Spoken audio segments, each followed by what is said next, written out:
Hey all my Crimsonites, and welcome to the Crimson Cure channel, where we embrace our femininity, increase our womanly values, and celebrate our brothers. So join me on our feminine journey to learn, heal, and grow.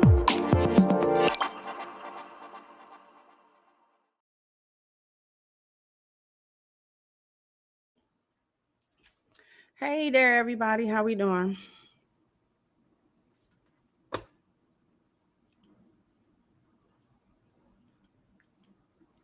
Thank you for the early contributions. It's better to be a warrior in a garden than a gardener in a war zone.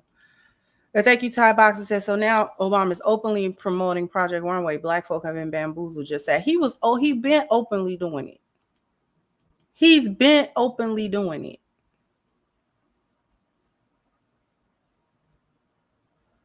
That's what we really gonna talk about today. And rest in peace to Malcolm Jamal Warner, who passed away today, i.e. Theo Huxtable.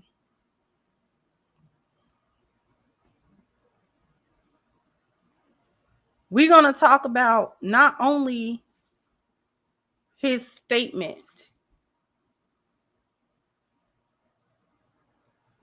but what it has meant to us. So the first thing that I want to do is let me see if I can share it.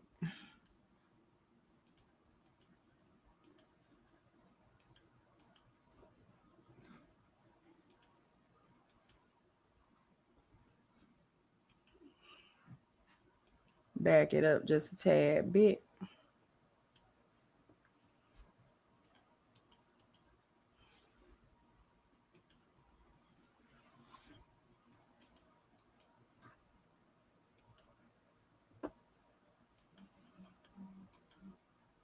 The dad is. He can't be like, everything. He can't be everything.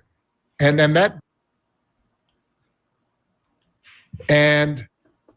that's one of the things that I think a lot of times boys need is no matter,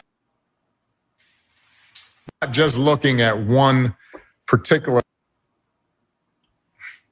Even if you have a wonderful male partner who's in the house, I think it still would be good to find assets in the community, people in the community, friends in your community, places of worship, community organizations, what have you, where there are a bunch of men who can be sort of elders to boys. And so they're not just looking at one particular role model, but many. And one of the things Now, he was all right. He was all right here, right?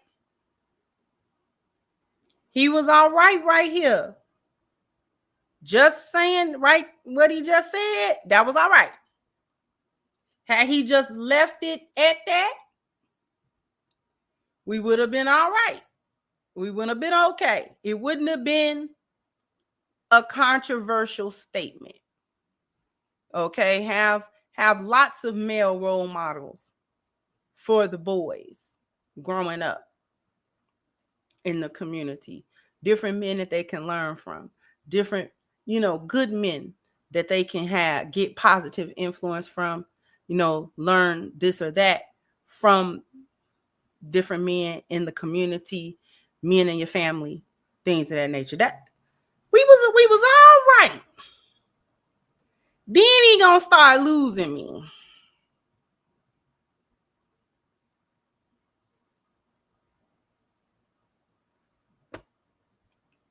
We gonna really get to that part.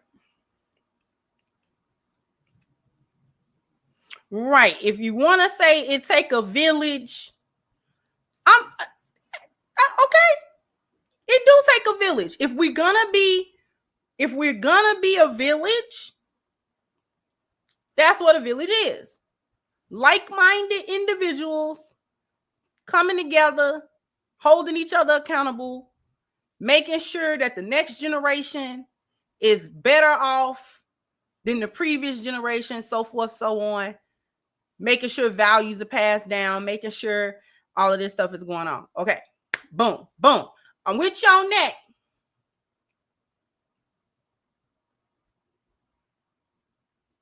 Then he gonna start losing you.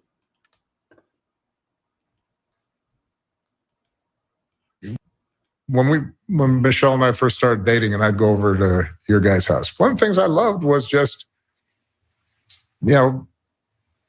seeing all your uncles and your cousins. And there were a bunch of different kinds of men. Mm-hmm. There were men that were kind of soft-spoken, and then there were men that were loud, and there were men who were engineers, and then there were men who were police officers, or they drove a cab. Yeah. Right. And that's one of the things that I think a lot of times boys need is not just exposure to one guy, one dad, no matter how good the dad is. He can't be everything. He can't be everything. And then that boy may need somebody to give the boy some perspective on the dad. Yeah, right. Yeah. One of the most valuable things I learned as a not one type of man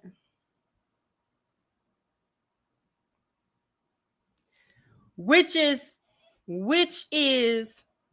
rainbow talk for masculinity comes in different forms.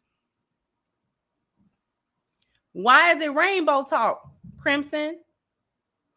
Because with the Rainbow Coalition, I ain't even gonna put that on the Rainbow Coalition because that was Jesse Jackson thing. It might be the same thing. Who knows? Just like with the rainbow stuff and feminism, it always takes something that is positive or benign and make it something goofy. For instance, when the rainbow community talks about masculinity, and they say it's not just one kind of masculinity, they're taking it all the way to the extreme that to include femininity in masculinity. Instead of leaving it in its positive place, there is more than one display of masculinity that is just as valid as any other. When we talk about that in its rightful space, that means that sometimes you have these super aggressive dudes that, you know what I'm saying, he gonna fight, you know what I'm saying, and all of that type of stuff, and you know not to mess with him. That's one kind. But not all masculine men present that way, because there are men who are just as masculine, just as dangerous, just as ready to do what he got to do, and he's quiet. You're not going to know that he thinks a certain way. He carries himself a certain way. He carries himself, almost to where you might try him, except when you try him, you're going to find it out. You're going to find out real quick who he is and why you shouldn't have been over there talking stupid to him. I've met all kinds of different men that smile and cheese and laugh and oh man, and yeah. And there's nothing effeminate about them men. Nothing effeminate. There is nothing lack of masculinity about them. I have seen masculinity as a bookworm guy. I've seen those men. He a bookworm, he a nerd. And he ain't no less masculine. He's not running around here a shrinking violet, scared of the world, scared of other men, he's not scary. He just ain't out there fighting, and he just ain't out there trying to prove nothing. He masculine.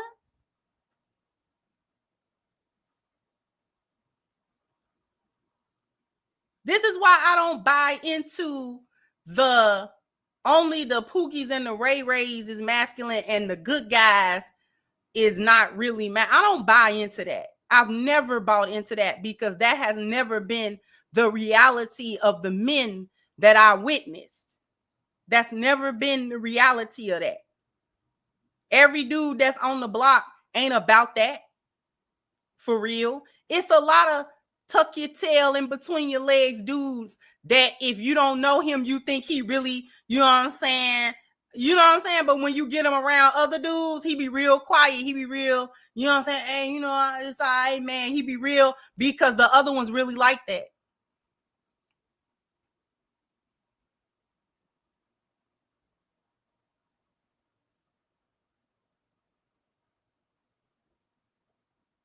I've learned that especially with Black men, all that laughing and cheesing and joking is to make people put their guard down a little bit because of the masculinity, because of the aura, because of the energy. Like, yeah, I got this energy. I'm not trying to hurt nobody.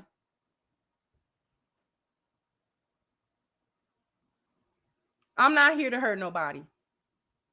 I'm not here to do nothing. I'm not here to do nothing to nobody. But you can feel it though. You know not to put him in any sort of particular situation, or you're gonna get another side, and you really don't want that side. Nobody laughed and joked more than my father. He was gonna crack a joke.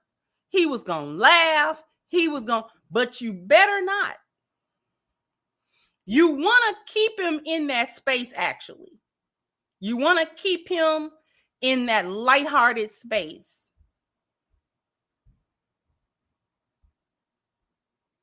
Because you don't want him out of that space. Because if you make him go to another space, you're not going to like him in that space. You're not going to like that space. You're not going to like him in it. You're not going to like anything. You're not going to like any of those interactions. And I have met quiet, calm, glasses wearing, soft-spoken men with that same energy. Surprise you.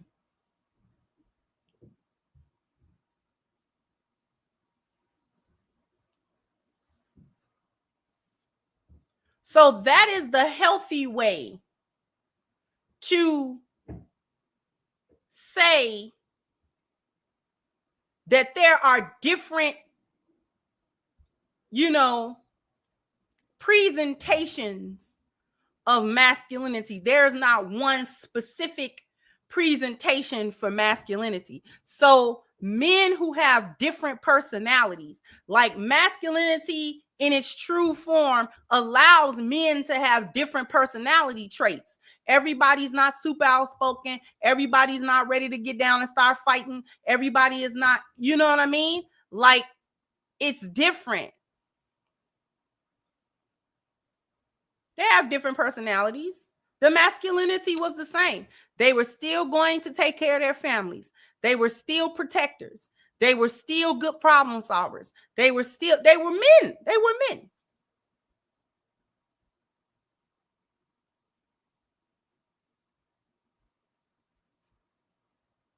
But what he's talking about is going all the way over into an effeminate, and this is what I mean.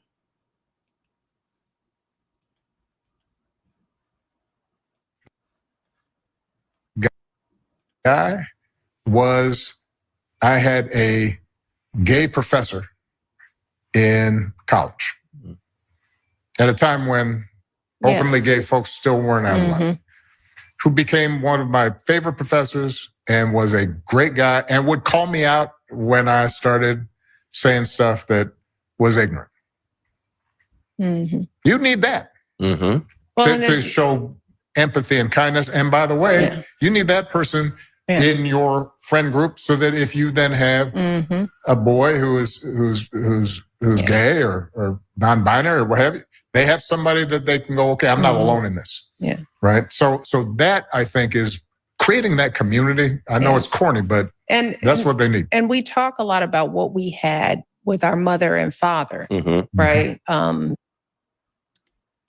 Here's the thing. You heard what he said. The pointing out that the professor was gay. I don't know if that entire section of the conversation was only about making sure that your sons had different types of men to pull from in terms of life lessons, masculine lessons, the lessons of men. If the conversation were only about that and the character of these men, why are we talking about whether the men are gay? And why do you need to be around gay men in order to have empathy for, you know what I'm saying, other people who you might disagree with or they have a different worldview? You don't have to be among them in order to be neutral with them. Most straight men are neutral when it comes to gay men. They don't go out of it. When I say neutral, I mean they don't go out of their way to hurt them, say nothing to them, you know what I'm saying, make no trouble with them, because they are usually not in the same friend circle, social circle, or really anything like that. If a straight man know a gay man personally, that's either his family member that he know, or you know, his girlfriend or his wife or something like that. That's her family member or something. And you know, yeah, she got a cousin. He a gay dude, whatever.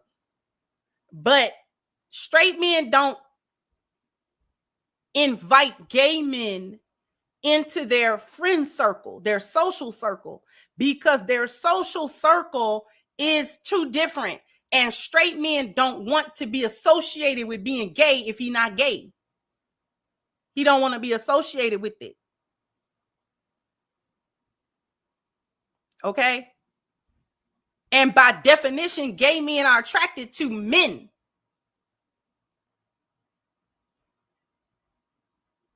So if a gay dude is hanging around a bunch of other dudes, he like one of them dudes. It's like a chick hanging around. She likes somebody.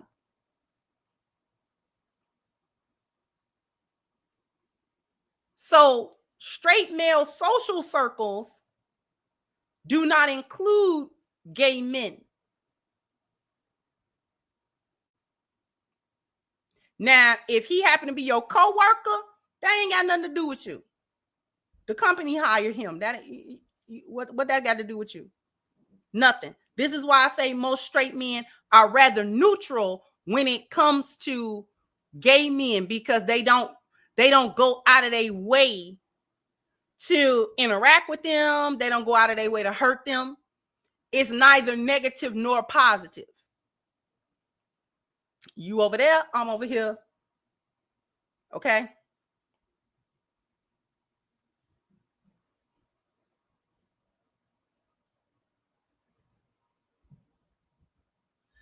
So him bringing up the aspect of the professor being gay specifically is what's problematic about it. Because why come you couldn't just say, man, when I was in college, I had this dope professor, man, and he was real smart. You know, he was just a good guy, you know, and he told me a lot of things about being a man, and he held me accountable a lot. And that's what young men need. Nobody would have said nothing. Nobody would have said nothing.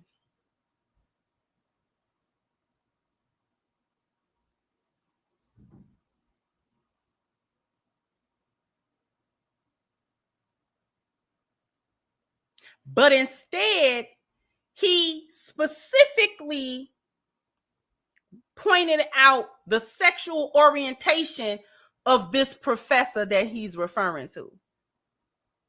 Then went on to say that if you end up having a son that's within the rainbow community, you need to have somebody in the rainbow community in your friend circle that can connect with the young man on some, this is how you maneuver in the rainbow community as a man type.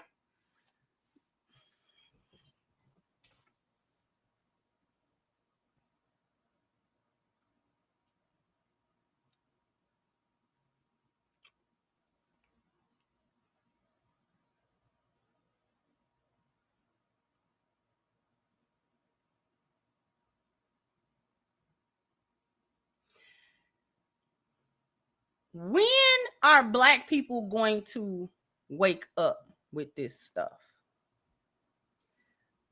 The first thing that I want to say about it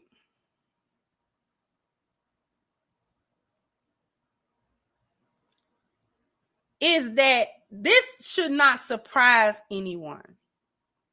During his presidency, he made the most strides for rainbow rights.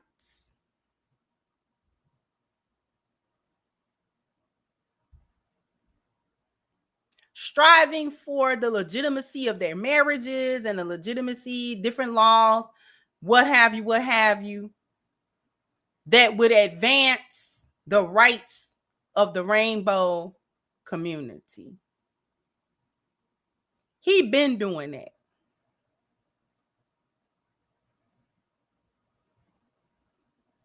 So his statement should not be surprising.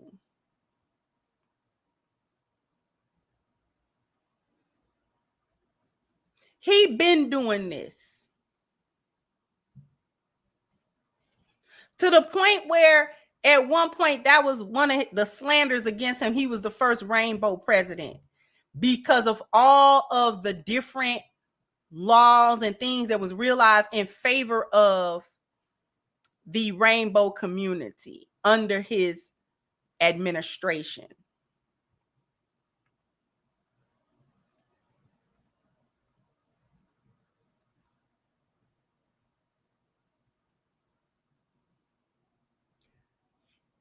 I want to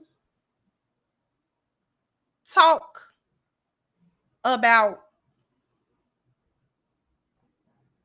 the good face and the bad face, because Black people, by and large, really resonated with the Obamas. It was historic, so we voted them in twice. And during his administration, we turned a blind eye and a deaf ear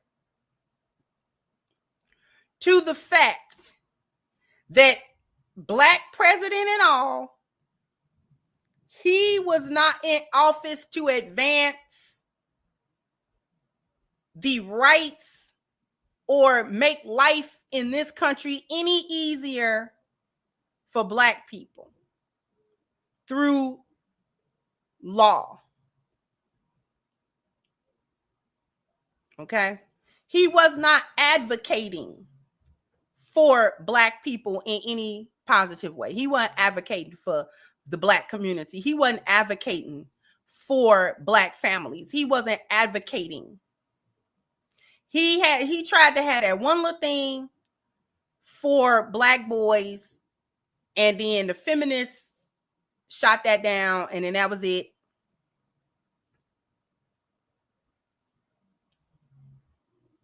And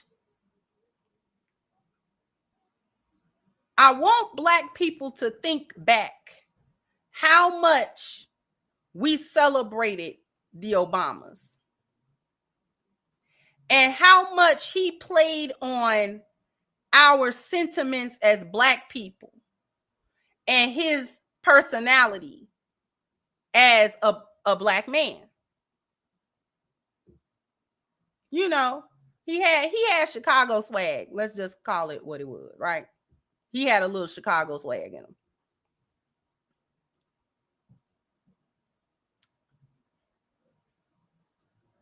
And people was taken by that. Black people were taken by that to the point where, again, we turned a blind eye and a deaf ear to the destruction that continued to go on to the Black community via the rainbow agenda and the feminist agenda, which, as a Democrat, he pushed.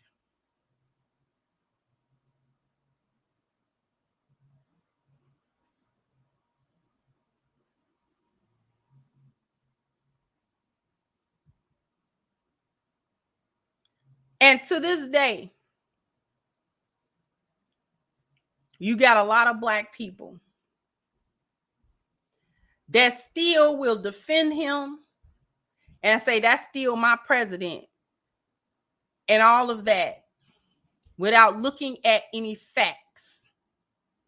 And this is why the Democratic Party had been able to use Black people for so long to blindly vote for them and endorse them on the federal level and on the state level and on the municipal level.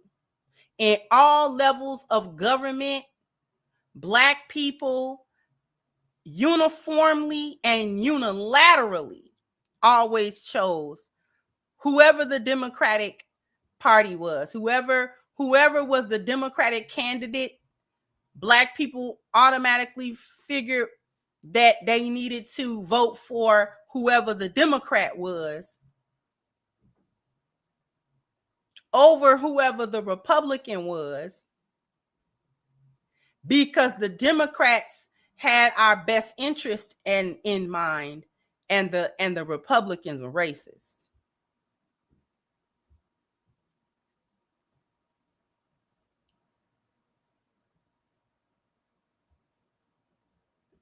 I'm going to take a quick break, and we're going to actually break that down. After these messages, we'll be right back, because I need everybody to go to ashkicking.com. The link is pinned to the top of the chat. If you want to keep your skin looking and feeling its absolute best, then you need this body butter right here. Once again, the link is pinned to the top of the chat, ashkicking.com. If this is going to be your first purchase, please take advantage of the 10% discount using the promo code Crimson at checkout. All right. Oh, you guys are bam, bam, bam, bam. You got to hit the like button. Bam, bam. You got to, You go ahead, hit that like button. Thank you, DeMarcus said Michelle Obama podcast turned into the red table. Thank you, Nino Brown said President Obama crashing out while his wife is giving a crash course on how hyenas should think and move. Much respect and love to you, sis. Thanks so much. I appreciate you. Thank you, TNM Legal Services. So glad you caught that, sis. Salam, your brother, Mansa Musa. They are attacking real men. And thank you, Lord Sentences. So basically, young Black men have to accept the alphabet foolishness in order to be manly.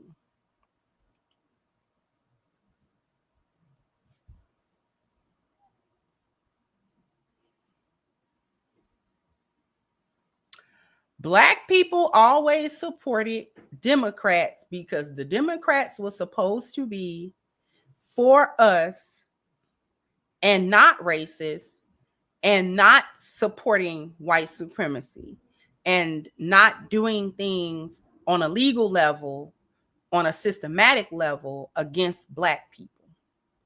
And the Republicans are supposed to be racist and they do everything against Black people. They don't like Black people. And so therefore we should not vote for them.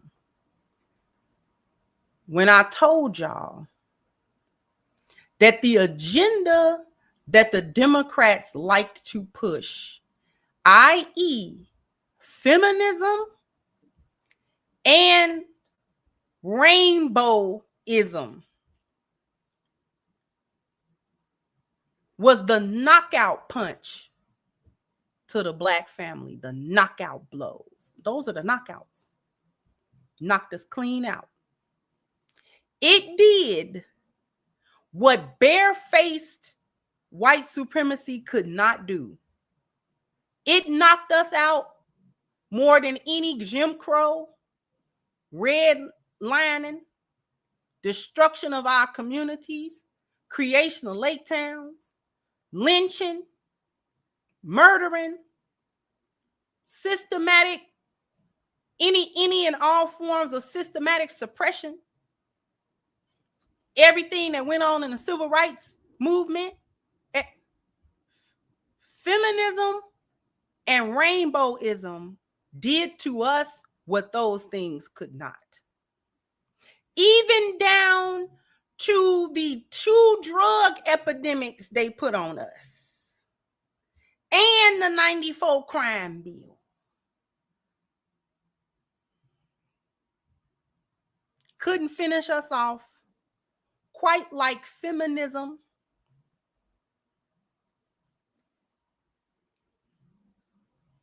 and rainbowism. And we'll know that, we'll see that, and still think that choosing a Democratic candidate would be better for us than a Republican one. I'm kind of glad. I'm going to say something, and you might not like it. I'm kind of glad that Trump is in there showing his whole behind. I'm kind of glad he in there showing his behind, because a lot of folks needed a wake-up call, including Black people. Because you forget who you was dealing with. And it don't matter whether they Democrat or Republican. You forget who you was really dealing with. Forget. For some reason, Black people don't know who the monster is if he do this. You only know who the monster is when he do this. You only know. That's the only way you know. That's the only way you know who the monsters are. Because you get fooled right along with everybody else soon as that monster smile at you. You forget he got a row of teeth in the back. He got 6 claws. He got he fire breathing. You forget who he is. You forget who he is. Then he got to come show you. Then he got to show you who he is. And then, oh. To the point where Black people still think that in order to quote unquote avoid what's going on right now, we should have voted for Kamala, because voting for her was going to help us. How? She pushing the same agenda that broke the family to smithereens. She got the same agenda going. How was she going to be any better? Because she going to smile at you? Because she wasn't going to be so rough? Because at least when she bend you over, she was going to own it a little bit. Trump ain't even do that. Is that what it is? Because she was going to smile and flip her hair, and that was supposed to be what? Because she was going to use buzzwords like inclusion and, service and, the community. She don't mean none of that. None of them have ever meant none of that. None of them. Not even your precious Obama. He never meant none of that either. It's all just been word salad and feel good and a vibe. It's just been a vibe. It's just vibing. It's the vibe of it all. But the vibe ain't never helped you do nothing.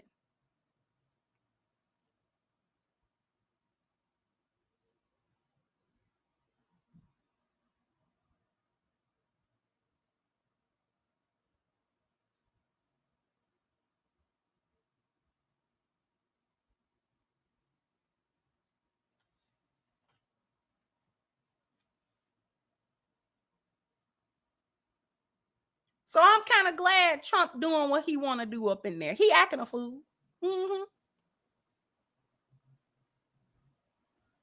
But you need that. You need that kick in the teeth so you can get up.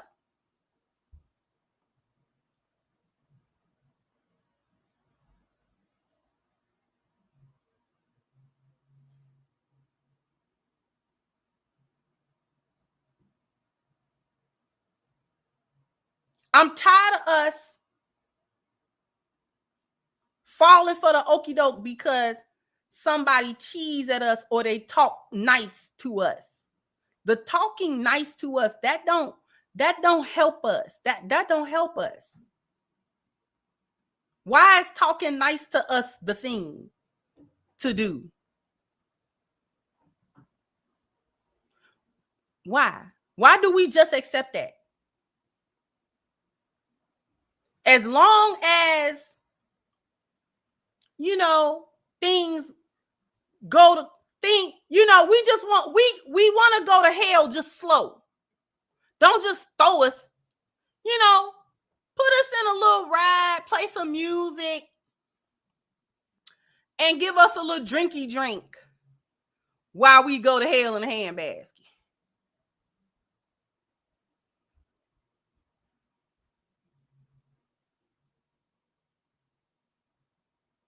Why is that okay?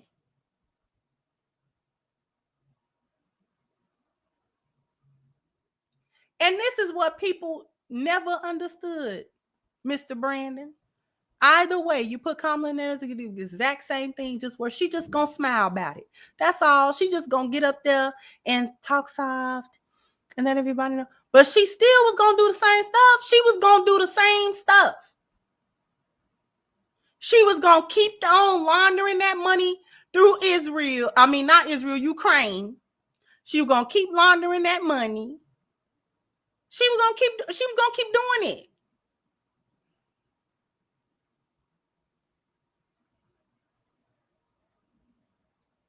They told you what they was about when them storms hit. Remember them storms hit North Carolina and all that kind of, they told them people they're gonna get them $700. They told you everything what they were gonna do. That was gonna be no better. That wasn't going to be any better, is my point. It was just gonna happen slower, but it wasn't gonna be any better. The economy wasn't gonna be no better. It was still gonna be inflation. It was still going to do all of the same stuff.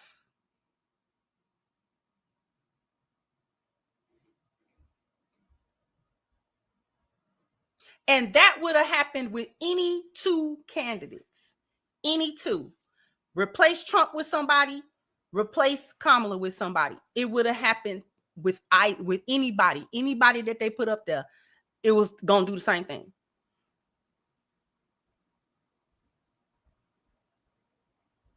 That's why I wanted to see how folks was gonna react when he get back in there.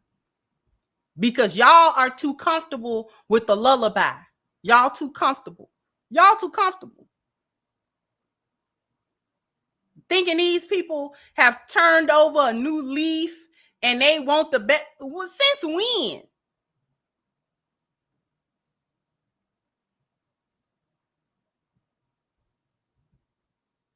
And this clip of him talking should summarize and solidify everything, because earlier in this, he talked a little greasy about the manosphere. It's toxic. It's toxic masculinity.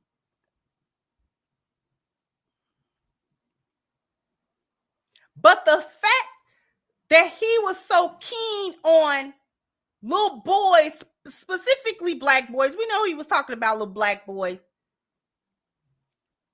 having to, what's the word I'm looking for? Compromise their budding masculinity.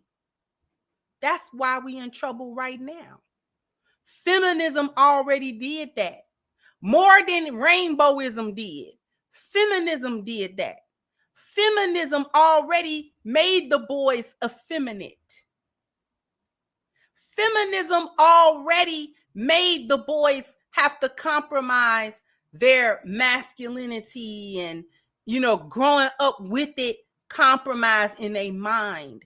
It already happened. We're devastated because of it. And you're pushing it. That tells me everything I need to know.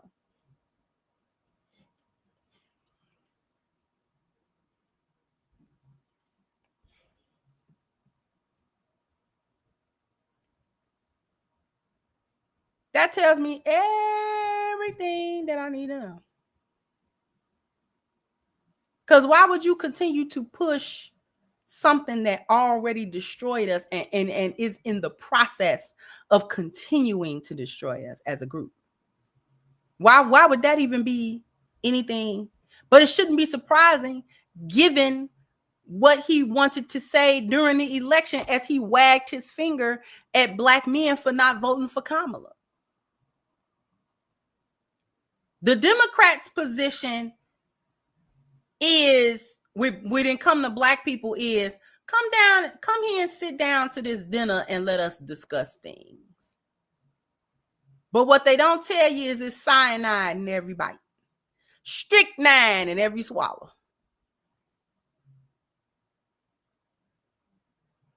Then you got folk like Trump to just hold the Smith and Wesson to your head. Hey, what we doing?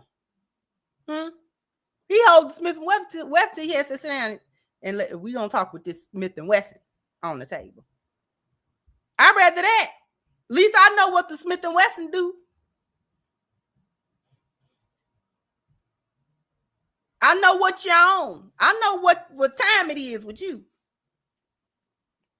Now I can act accordingly with you.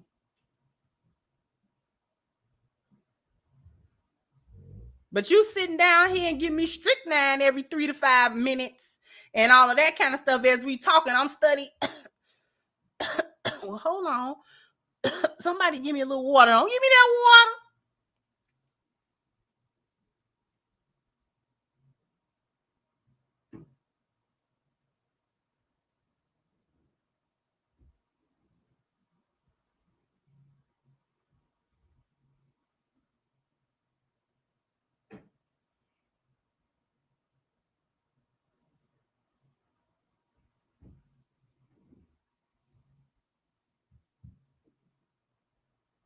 The Democrats study trying to feed you, you know what I'm saying?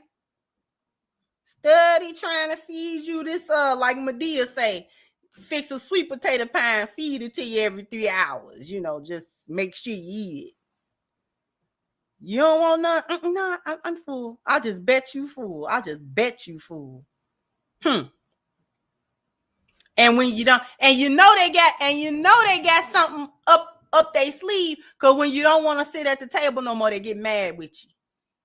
When you don't want to talk to them no more, they get mad with you. Thought it was a free country. I thought that I was supposed to be voting for, quote unquote, who I think the best candidate is and all that kind of stuff. Democrats still trying to push Kamala, and they still call themselves mad at men for men not voting her in. Y'all hate men, but you needed the vote. Y'all hate men. Y'all the most man-hatingest. The reason why the Republicans got that vote like that is because whatever Trump is doing, one thing he didn't say, he didn't say he hate men.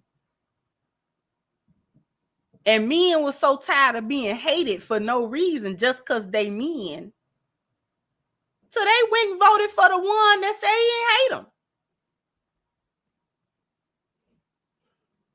He said, I'm going to try to bring back some masculinity around here. And the men was geeing for it because feminism drove it out.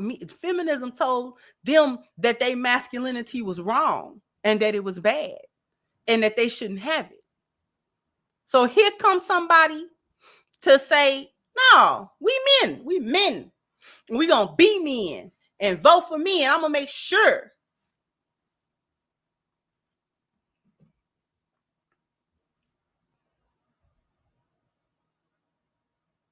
Because what have the men gained from voting the other way? What did they gain? When the men took account of, well, what have we gotten out of voting Democrat and things of this nature? What have we gotten as a group? Nothing but scorn and shame and trying to get us out of our masculinity. Trying to tell us it's wrong, we're wrong, we're toxic because we want to be men. All the way to the extreme. So the men said, well, we'll take our chances with this one over here. And it wasn't that the men were blindly voting. A lot of men had their misgivings about it, about him, about Trump specifically. Not so much the party, but about Trump specifically. A lot of men who voted for him had their misgivings about him. So they wasn't completely just blinded and overboard with that. It was like, I'm gonna vote, but I'm also gonna keep a beady eye on you because you may not have the feminist thing going, but you got the white supremacy thing going, and we know that.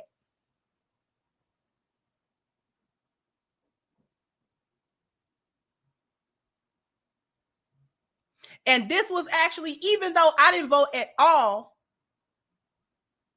because I see it for what it is,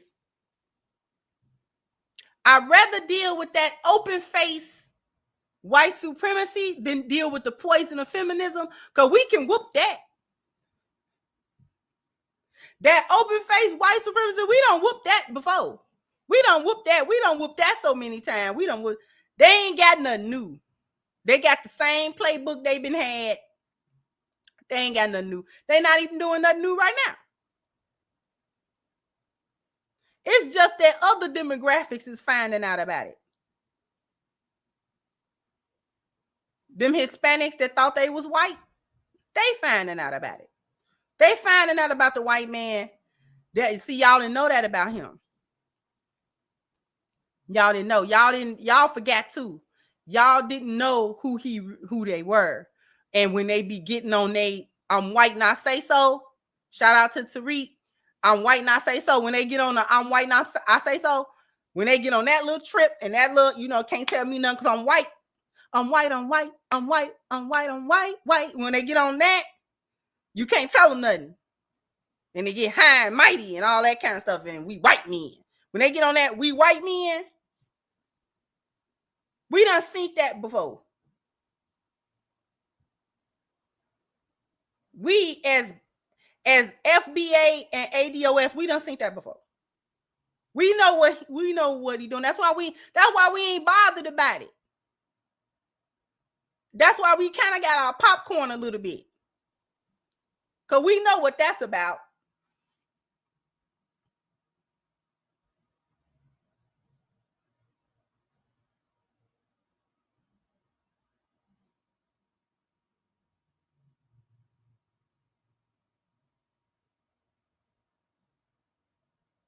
Oh, some white folks gonna delineate, baby. Cause they gonna delineate. Cause they put on that census white non-Hispanic. They said white, and then they said white non-Hispanic. They different. See, y'all didn't even catch that. They differentiated that. Oh, baby, you weren't gonna just be welcomed into whiteness like that. We still vetting you. The committee is still out on whether or not you white. Okay, we don't know about you just being white. So we'll put on that census white non-Hispanic to give us a place to mark that's not you.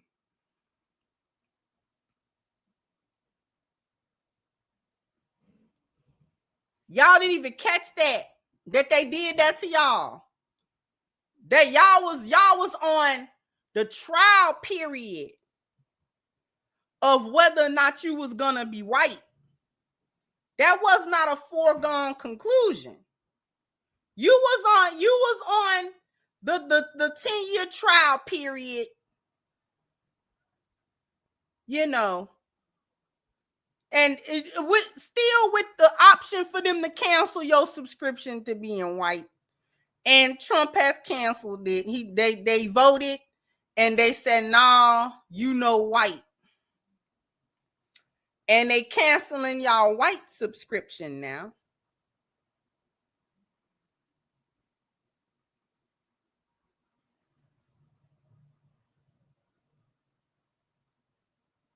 This is how white folk do. You didn't know that? You didn't know how they do?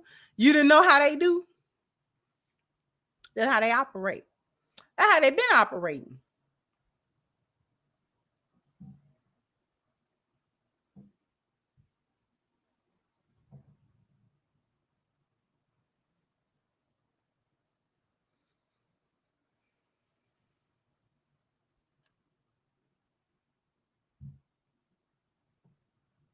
Yeah, see, that's one of the things.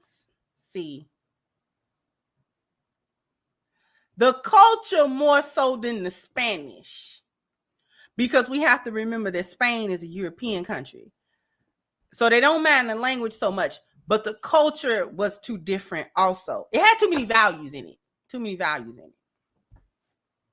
Too many values in it. They culture got too many values in it. And a bio cult Iran had not been successfully done to them to change their value system in order to actually ingratiate them into white.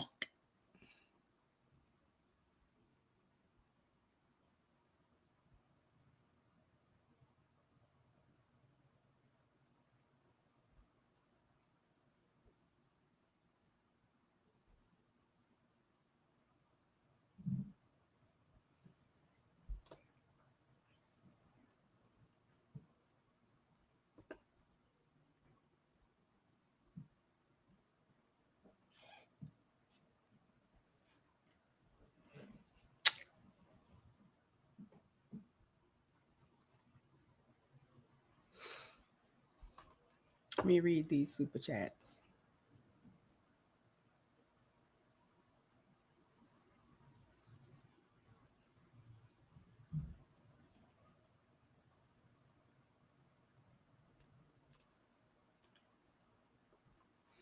Let's see what we got. Thank you, Charles, for your super sticker. I appreciate you. Appreciate you.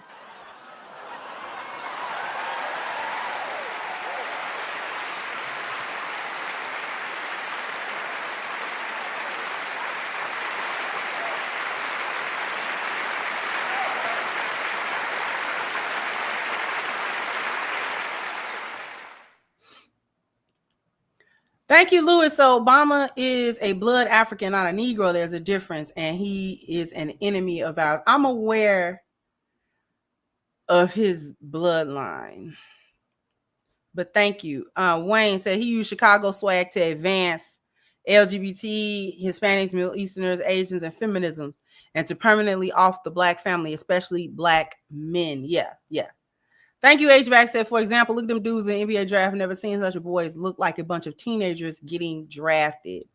Thank you, Saul, for your contribution.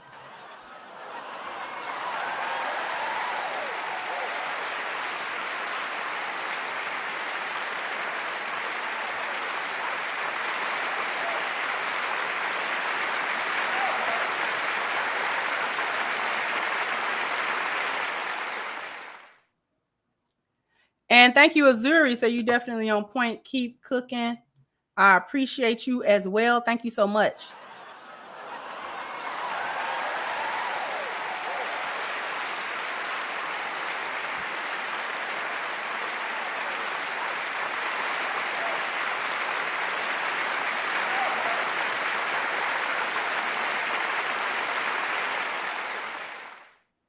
And thank you, Brother Kosher Clinician. Said greetings, check your email, be well.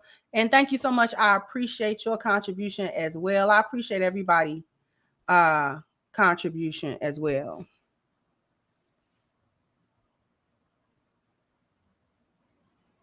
Thank you, Mogul. So under Obama administration, you begin to see the push of so much debauchery behavior, especially in the school system. Man, the school system.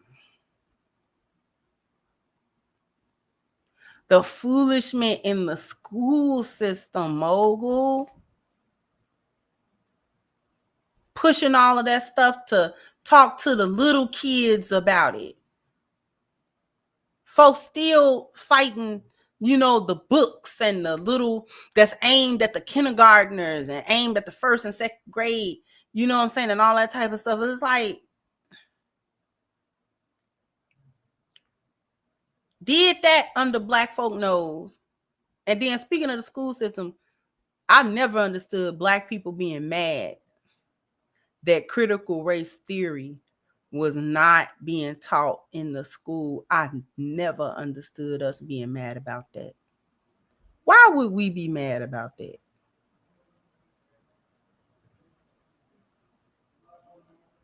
Why would you want them people to teach our quote unquote history in this country? Why would you want them to do that?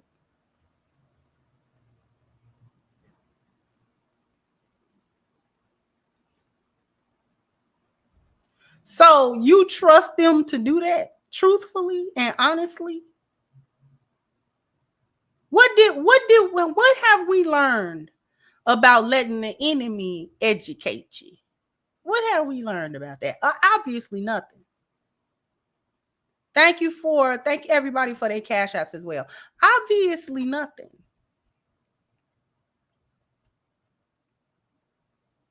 I never wanted them to teach critical race theory. I don't trust them. They can't even correctly teach just basic American history no. Study big in them folk. Teach critical. Why? And it's not that our children don't need to learn our history, but not from them. Get together some homeschool groups and teach it in every neighborhood. Do that. Get together some qualified Black people who understand history, who have studied the history of Black people in this country, and who can give an accurate historical telling. Create a curriculum that can be shared throughout the nation so that we can educate our own children about our history as FBA and ADOS in this country. Don't let them do it. Because then you be mad when they don't do it right. And they never was gonna do it right. Well, y'all ain't telling this part and that part. They not gonna tell that part because you entrusted it to them to tell from their standpoint and their point of view. And it's not gonna align with the truth or with your point of view. They're gonna say it how they want to say it, and they're gonna sugarcoat it, and it's not gonna be that bad when they get through twisting it and turning it around. It's not gonna be that bad. Okay. By the time they get through twisting it and fixing it and carrying on, folks will be trying to figure out how we can bring slavery back because it seemed like a good idea from what was told to them in school.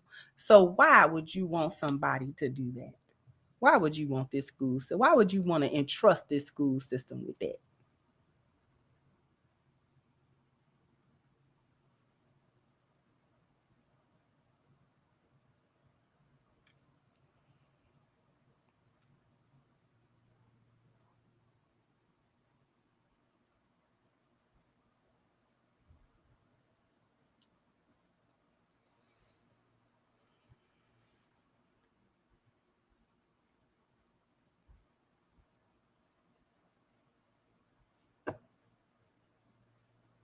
It's the trusting them in 2025 with your education for me.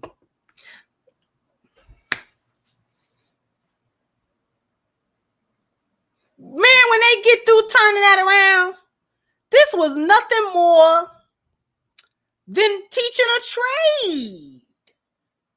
What was wrong with a trade? They already be taking little black kids to cotton fields and stuff like that, telling them they're picky and all of that. Once they get done with that,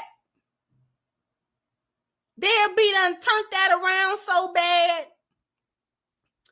And then they be done said they taught us the trades. You know, it was good to get a good work ethic and a trade on how to pick and how to sort, you know, not only cotton, but tobacco and sugar cane and, you know, any other types of crops that we had going, you know, and things of that nature. This was good. This was a good vocation. And black folk didn't want it. You know, we was doing them a favor. And, you know, they didn't want to, you know, they were so worried about getting paid for the work that they didn't value the work. Man, they be done twist that around so bad, boy. They be done twisted that around. You won't know up from down when they get through telling you about slavery and how it wasn't that bad.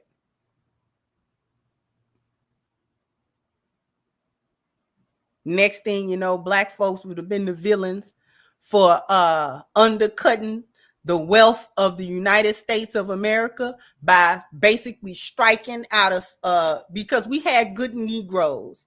You know, it was good. They already say that it was good Negroes. It was Negroes that happy to be slaves. They wasn't mad. They was getting fed. They was housed. You know, they didn't have to worry about bills and things of that nature. All they had to do was get up and tend to the plantation and, you know, kind of do how we asked them to do and stuff like that.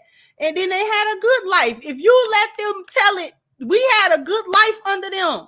Don't let them say that. Because that's what they going to say. Because they done said it already. Called us lazy because we won't want to be slaves no more. Lazy. Some of my somebody's is just lazy. We've been lazy ever since we didn't want to get beat on this cotton field. We've been lazy ever since then.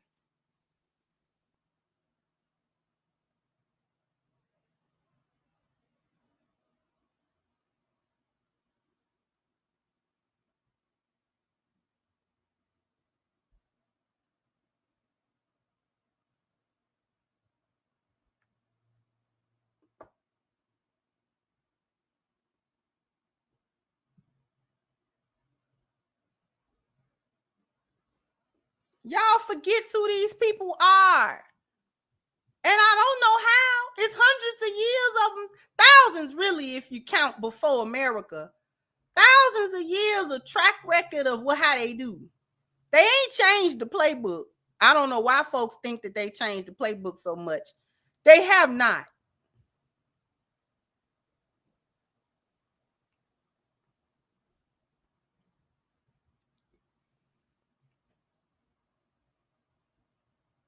Right. Nobody feeding no baby. So what monster would feed a child to an alligator? We told them it was gators in that water.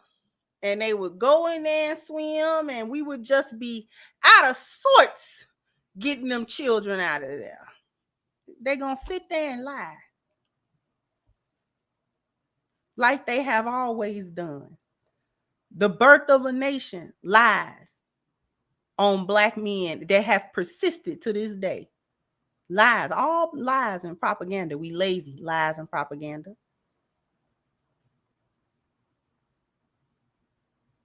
How the nation was built on the backs of our ancestors, but we lazy. How?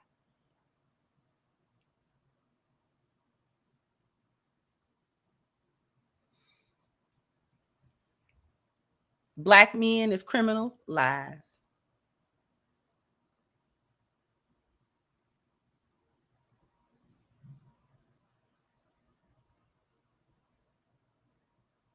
Black women are whores. That was lies until they made it the truth. They put black whoredom up so much until it actually flipped. Because black women was not whores. We wasn't whores.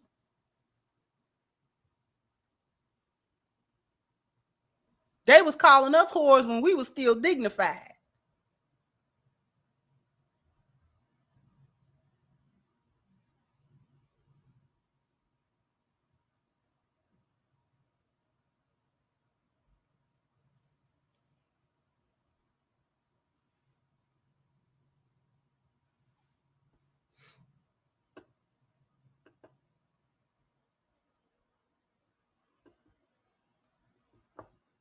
Too many lies.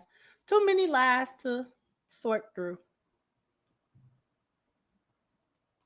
Thank you, HVAC. And my kids will not be going to public school. They will be homeschooled on real African Black history, whatever you want to call it.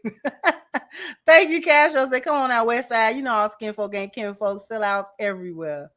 Yeah.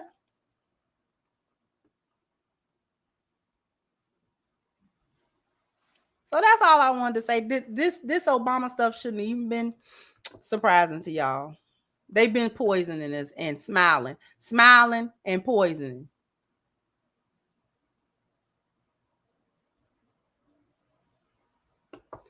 But I'm going to get on up out of here. Jump down in the comment section. Oh, before you do that, before you jump down in the comment section, go to crimsoncure.com and pick up your copy of Reclaiming the Black Feminine. Okay, that is on sale right now. And it's always on sale, right? Here's how you go to crimsoncure.com. Simple website, nothing too much to navigate. Okay. This is how you book sessions for coaching, which I obviously still offer. You go ahead and click this and it'll send you to this page where you see how to set up a 1 hour or a 2 hour session. Okay. And then that is how you book sessions with me. Okay. And then if you scroll down just a bit, here's the book. You can definitely just click that buy now button. It'll take you right through the PayPal website or app so that you can make that purchase for this book. Okay.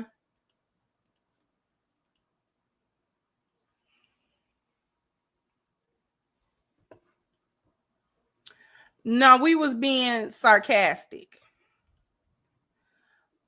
but jump down in the comment section. Let me know what you think. Like, share, subscribe to the channel if you have not. Once again, I'm your hostess of Crimson Cure, and this was my perspective. Bye-bye, Crimsonites.